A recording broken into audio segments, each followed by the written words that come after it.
The Dayspring from on high hath visited us, to give light to them that sit in darkness and in the shadow of death, to guide our feet into the way of peace.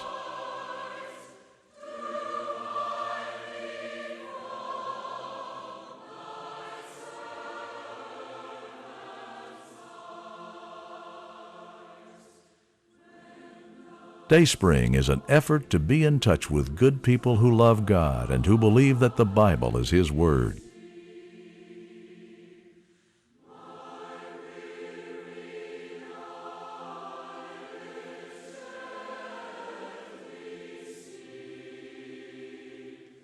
Dayspring is brought to you by your neighbors from Churches of Christ in this area.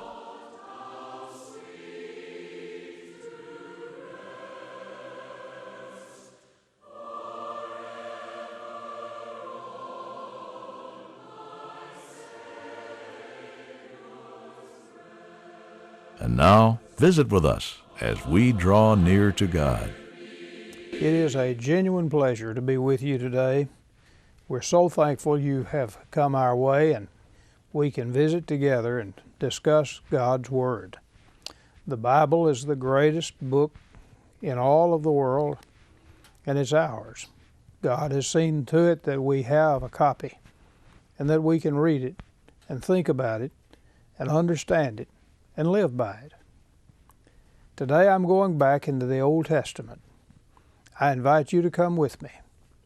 First of all, I'll read part of a verse in II Chronicles chapter 34 and verse 14. In that verse, the Bible says, Hilkiah, the priest, found a book of the law of the Lord given by Moses. Found a book. We'll keep that verse in mind. I'd like to turn back further. Go back to 2 Kings. We read first of all about the reign of a man named Hezekiah. In 2 Kings 18, at verse 1, the Bible says it came to pass in the 3rd year of Josiah, the son of Eliah, king of Israel, that Hezekiah, the son of Ahaz, king of Judah, began to reign.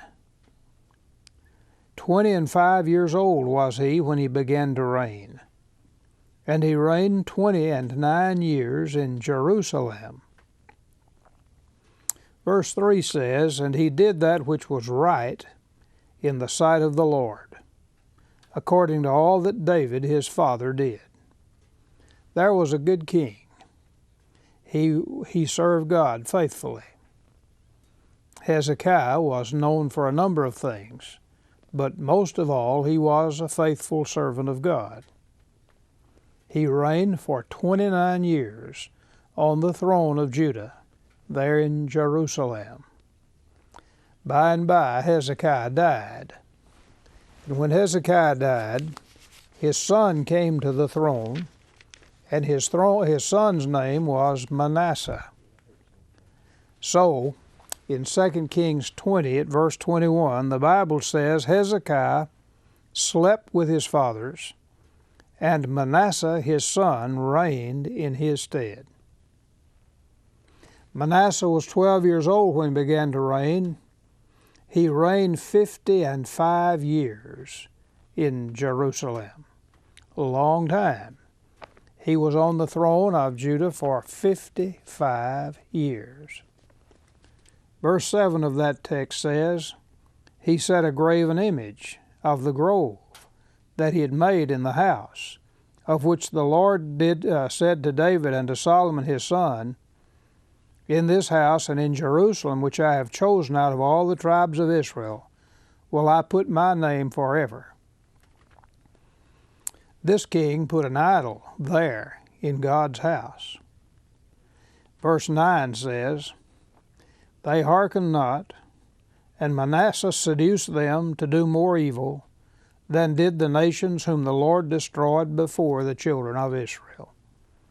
Manasseh led his whole nation into evil. They were more evil than the heathen nations that had lived on that land before it was conquered by Joshua. He was, in fact, a very wicked king. Verse 16 says, Moreover Manasseh shed innocent blood very much, till he had filled Jerusalem from one end to another, beside his sin wherewith he made Judah to sin, in doing that which was evil in the sight of the Lord. A very wicked man. And one more verse.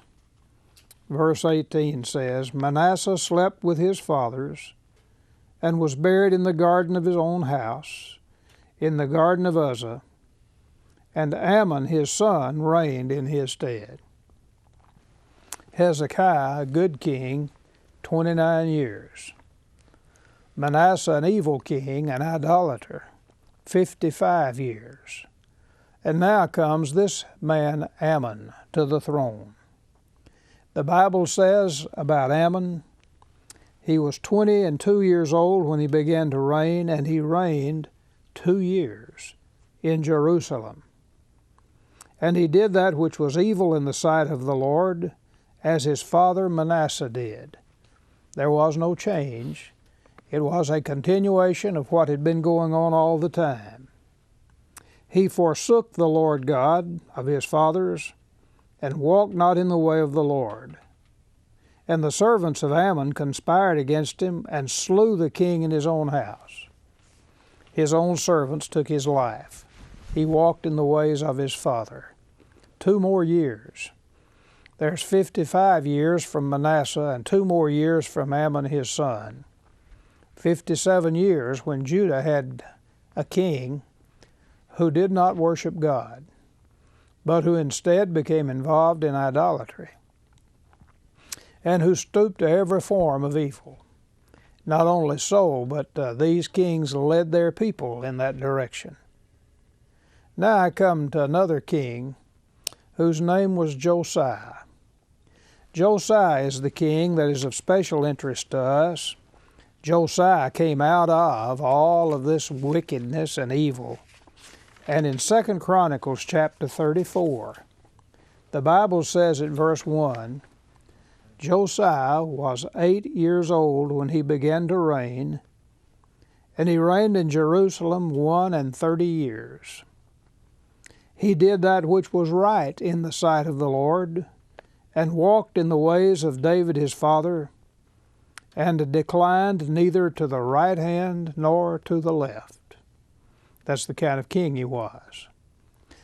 I remember a passage that describes him back in 2 Kings chapter 23. In 2 Kings 23, in verse 25, the Bible says of this great man, like unto him was there no king before him, that turned to the Lord with all his heart, and with all his soul, and with all his might, according to all the law of Moses. Neither after him arose there any like him. This is Josiah we're talking about. Josiah ruled on the throne. Josiah was on that throne for 31 years, determined to do what's right. Verse 8 of 2 Chronicles chapter 34, the Bible tells us, in the 18th year of his reign, when he had purged the land and the house, he sent Shaphan. And the purpose of that mission, the Bible says, was to repair the house of the Lord his God. That's a reference to the temple. Josiah said this temple needs to be repaired. It's fallen into disuse. Sometime it was not used at all. At other times it was used for idolatry. There were many things about it that had fallen into ill repair, had not been kept clean, wasn't swept. The cobwebs no doubt formed in it. Josiah looked at it, God's house, and Josiah said, it's time for us to repair this house, to clean it up. And he sent this man to do it. And along the way, as they were cleaning out the temple, they came upon a book. The book had been lost. Don't know why it was lost. The Bible doesn't say. It could have been lost through carelessness. Somebody laid it aside. It was in a place where nobody looked, and so it was lost. It could have been lost on purpose. During the reigns of evil Manasseh and the reign of Ammon, somebody may have put that book up and hidden it on purpose. For whatever reason, the book was lost. Its contents were not available to the people, and it had been that way for quite some time. In the process of cleaning out, repairing, setting straight, they came upon this book. Thus, back to the text with which I began. Hilkiah the priest found a book of the law of the Lord given by Moses. And Hilkiah answered and said to Shaphan the scribe, I have found the book of the law in the house of the Lord. And Hilkiah delivered the book to Shaphan. And Shaphan carried the book to the king, and brought the king word back again, saying, All that was committed to thy servants, they do it. Then Shaphan the scribe told the king, saying, Hilkiah the priest hath given me a book. And Shaphan read it before the king. And it came to pass, when the king had heard the words of the law, that he rent his clothes. That means he tore his clothes from his body. When he heard what that book said, he was so disturbed, so upset, because he realized that they were living contrary to that book. And so the first thing he said was, Go inquire of the Lord for me, and for them that are left in Israel and in Judah, concerning the words of the book that is found. For great is the wrath of the Lord that is poured out upon us, because our fathers have not kept the word of the Lord to do after all that's written in this book. It was a distressful time. Josiah, who wanted to do right, said, Woe is us. We're going to be punished because we have not lived by this book. This book has not been followed. Our fathers have departed from it, and now we're going to suffer the consequences. Wonder how Josiah knew that. Well, he knew it because he had heard it read in his ears. 2 Kings chapter 20, way back in the days of Hezekiah, you listen to what God said through his prophet. In 2 Kings chapter 20, verse 16, Isaiah said unto Hezekiah, now keep in mind, this was over a half century earlier. Isaiah said to Hezekiah, Hear the word of the Lord. Behold, the days come that all that is in thine house, and that which thy fathers have laid up in store unto this day, shall be carried into Babylon. Nothing shall be left, saith the Lord. And of thy sons that shall issue from thee, which thou shalt beget, shall they take away, and they shall be eunuchs in the palace of the king of Babylon. Then said Hezekiah unto Isaiah, Good is the word of the Lord which thou hast spoken. Hezekiah heard that from Isaiah the prophet. God is going to see to it that the Babylonians take everything of value away from this place. God is going to see to it that the Babylonians take away all of your young men and turn them into servants in a foreign land. Hezekiah heard that, and he was distressed by it, although he was assured that it would not happen in his day. In 2 Kings 21, verse 10, The Lord spake by his servants the prophets, saying, Because Manasseh king of Judah hath done these abominations, and hath done wickedly above all the Amorites did, which were before him, and hath made Judah also to sin with his idols.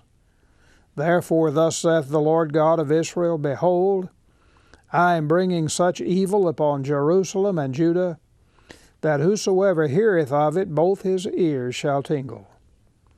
And I will stretch over Jerusalem the line of Samaria, and the plummet of the house of Ahab.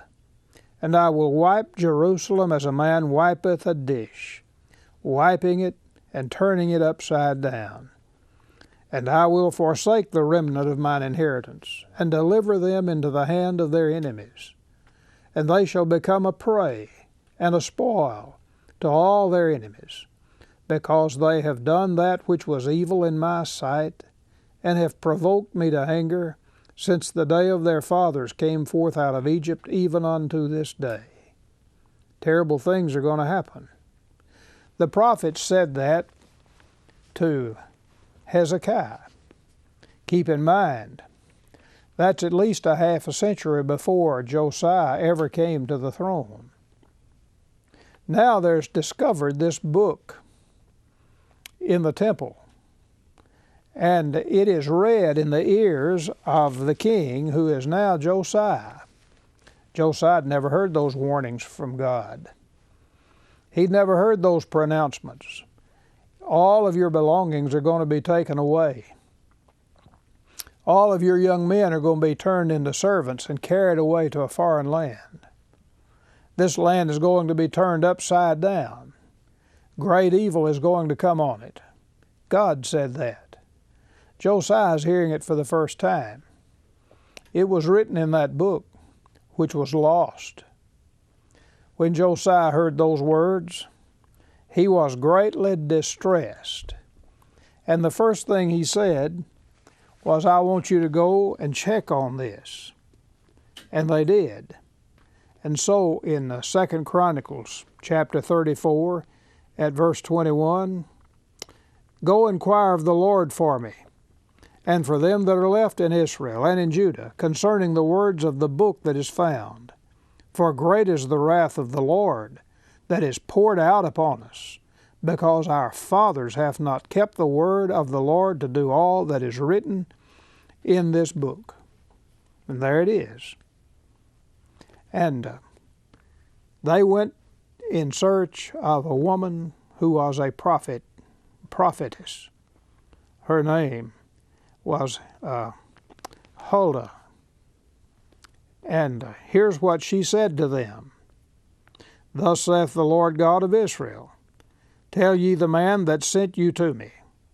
Thus saith the Lord, behold, I will bring evil upon this place and upon the inhabitants thereof, even all the curses that are written in the book, which they have read before the king of Judah, because they have forsaken me, and have burned incense to other gods, that they might provoke me to anger with all the works of their hands. Therefore my wrath shall be poured out upon this place, and shall not be quenched.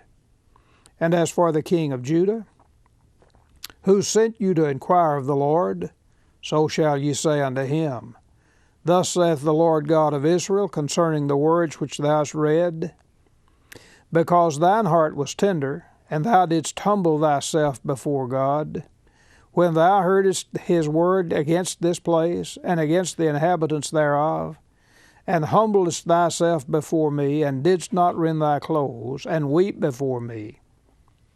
I have even heard thee also, said the Lord. Behold, I will gather thee to thy fathers, and thou shalt be gathered to the grave in peace. Neither shall thine eyes see all the evil that I will bring upon this place, and upon the inhabitants of the same. So they brought the king word again. They checked with this woman who was a prophet, and she said, sure enough, that's the way it is. But the king Josiah will not live to see it happen. Nonetheless, Josiah was distressed. God is going to punish this land because of our sin. We found all this in the book that has been discovered. The king went up into the house of the Lord, and all the men of Judah, and the inhabitants of Jerusalem, and the priests, and the Levites, and all the people, great and small, and he read in their ears all the words of the book of the covenant that was found in the house of the Lord. And the king stood in his place and made a covenant before the Lord, to walk after the Lord, and to keep his commandments, and his testimonies, and his statutes, with all his heart, with all his soul, and to perform the words of the covenant which are written in this book. Josiah took away all the abominations out of the countries that pertained to the children of Israel, and made all that were present in Israel to serve, even to serve the Lord their God. And all his days they departed not from following the Lord, the God of their fathers. Josiah said, we found this book. Now we're going to go by it. It's distressing to know that we've departed from it. We're going to go by this book. It'll be our guide from henceforth and forevermore. Josiah undertook to restore, and there's a detailed description in 2 Kings chapter 23 of the restoration that took place under King Josiah. Judah and Josiah had religion. They had religion, but that was not enough. They were practicing religion, but that was not enough, because the religion they had and the religion they practiced was not that which was written in this book. It had been lost. It was found. Josiah didn't have to be very smart to see that what they were practicing was not what was in the book. Josiah said, it's not enough just to repair this house. It's not enough just to sweep the floors and clean the cobwebs, patch the roof. We've got to restore what they did under the law. We've got to go by what's written in this book. Not just clean up a little bit, but restore what's supposed to be done, and that which they did in previous days. What a tremendous thought. Restore it. It's much like our day, the day in which we live. It's not enough for you and I. It's not enough for us to just be religious. It's possible for us to be very religious. It's possible for us to practice religion on a daily basis and yet not be pleasing to God, because the religion we practice is not that which is in the book. Now, you know, it's entirely possible that sometime the book becomes misplaced. Our guidebook becomes lost to us, but it's found now. There's no reason why we can't read out of that book of the law and discover what God says.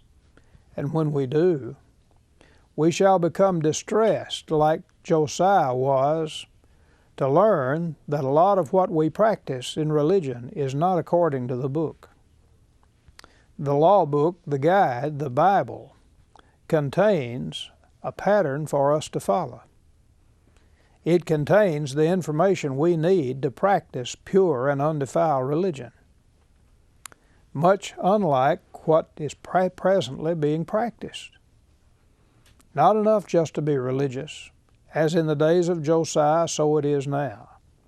Be religious, but not be effective. It's not enough just to repair.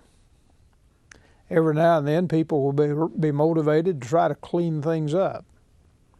The religious situation needs to be revived, and we'll do a lot of that. But the situation calls for more than just that. Just like Josiah saw that it was not enough just to repair the roof in the temple.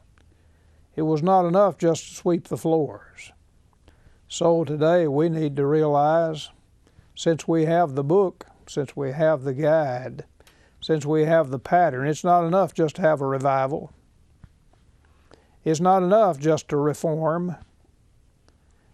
We must be busy trying to restore the ancient order, the way it's supposed to be practiced as it's found in the book. People who are conscientious about following God will realize the truthfulness of what I'm saying. We have the guidebook. For whatever reason, it hasn't been followed, been lost. But it's not lost now.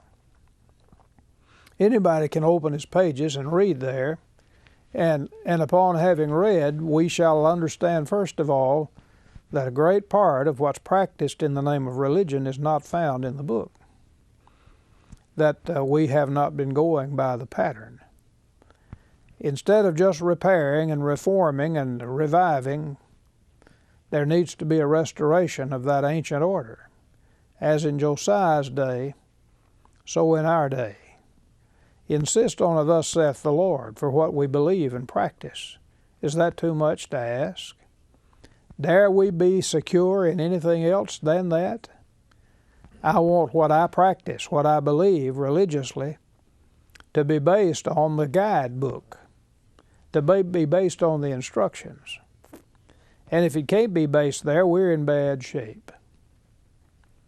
Luke 8 and verse 11 says that the Word of God is seed.